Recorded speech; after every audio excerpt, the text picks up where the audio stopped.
karena sudah ada rencana channel saya nanti ada kolaborasi pengen ngajak ngobrol Ki Fanani tentang keris.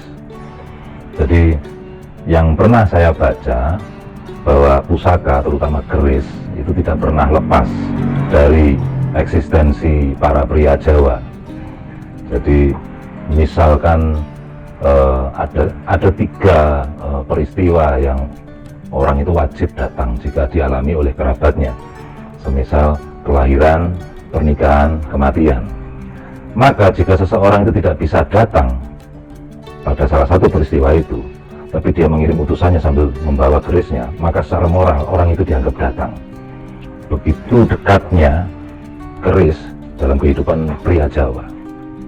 Nah, akhirnya keris tidak hanya dipandang sebagai bentuk fisiknya, yaitu senjata, tapi lebih dari itu. Nah, pertanyaannya, seandainya ini adalah semacam pelengkap eksistensi pria Jawa, kenapa harus berbentuk senjata? Gitu. Nah, sepertinya kalau saya perkirakan, ini mungkin lebih tepat lagi kalau bisa didukung oleh yang lebih pakar. Ya karena orang Jawa, terutama laki-lakinya, jiwa maskulinnya, naluri maskulinnya itu menggemari senjata memang. Tidak harus untuk dalam rangka fungsinya, yaitu berarti orang kalau kemana-mana bawa senjata berarti itu sedang dalam rangka mau saling bunuh, kan tidak harus begitu. Jadi beda dengan para samurai yang selalu membawa pedangnya, yang berarti di situ ada fungsi untuk jaga diri atau segala macam, tapi tidak dengan keris. Gitu. Seperti kita bisa melihat bagaimana foto Ki Hajar Dewantoro dan Dr. Cipto Mangunkusumo sebelum mereka dibuang oleh Belanda. Mereka berfoto dulu di gas serangkai dengan Douwe Stryker. Nah, dua pria Jawa ini, Ki Hajar Dewantoro dan Dr. Cipto Mangunkusumo, berpose dengan membawa kerisnya masing-masing. Dengan pose yang berbeda, posisi yang berbeda, dan ini mungkin bisa suatu saat kita bahas ada makna apa di balik posisi mereka memasang keris itu. Sama seperti saya pernah dengar suatu saat ada pertemuan antara Pak mantan Presiden Soeharto dengan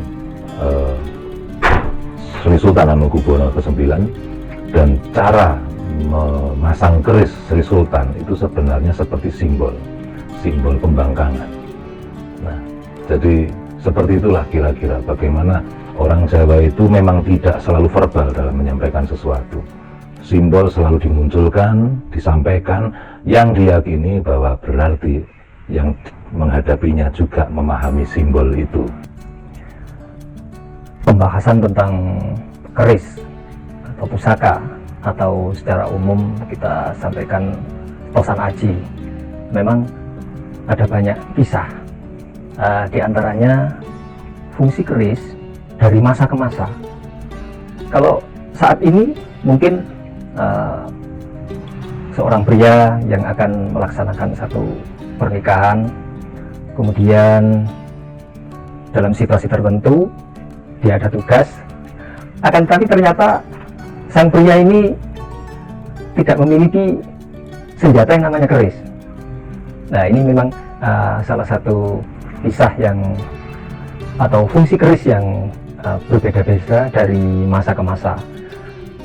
Jadi untuk saat ini fungsi keris memang pertama sebagai simbol. Kalau dulu fungsi keris yang utama memang senjata, raket jarak dekat itu ya.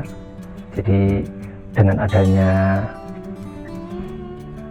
masa-masa kerajaan itu secara otomatis fungsi keris sangat akrab pada masyarakat tersebut. Untuk saat ini ada beberapa perbedaan fungsi keris. Kalau pada saat itu keris juga difungsikan untuk menghukum, nah untuk saat ini keris difungsikan sebagai benda-benda filosofi. Memang sangat diharapkan bahwa keris itu berfungsi dari dapurnya, dari pamornya, maupun dari simbol-simbol yang ada pada pusaka tersebut, baik itu ornamen maupun hal-hal lain yang intangible. Sementara itu dulu.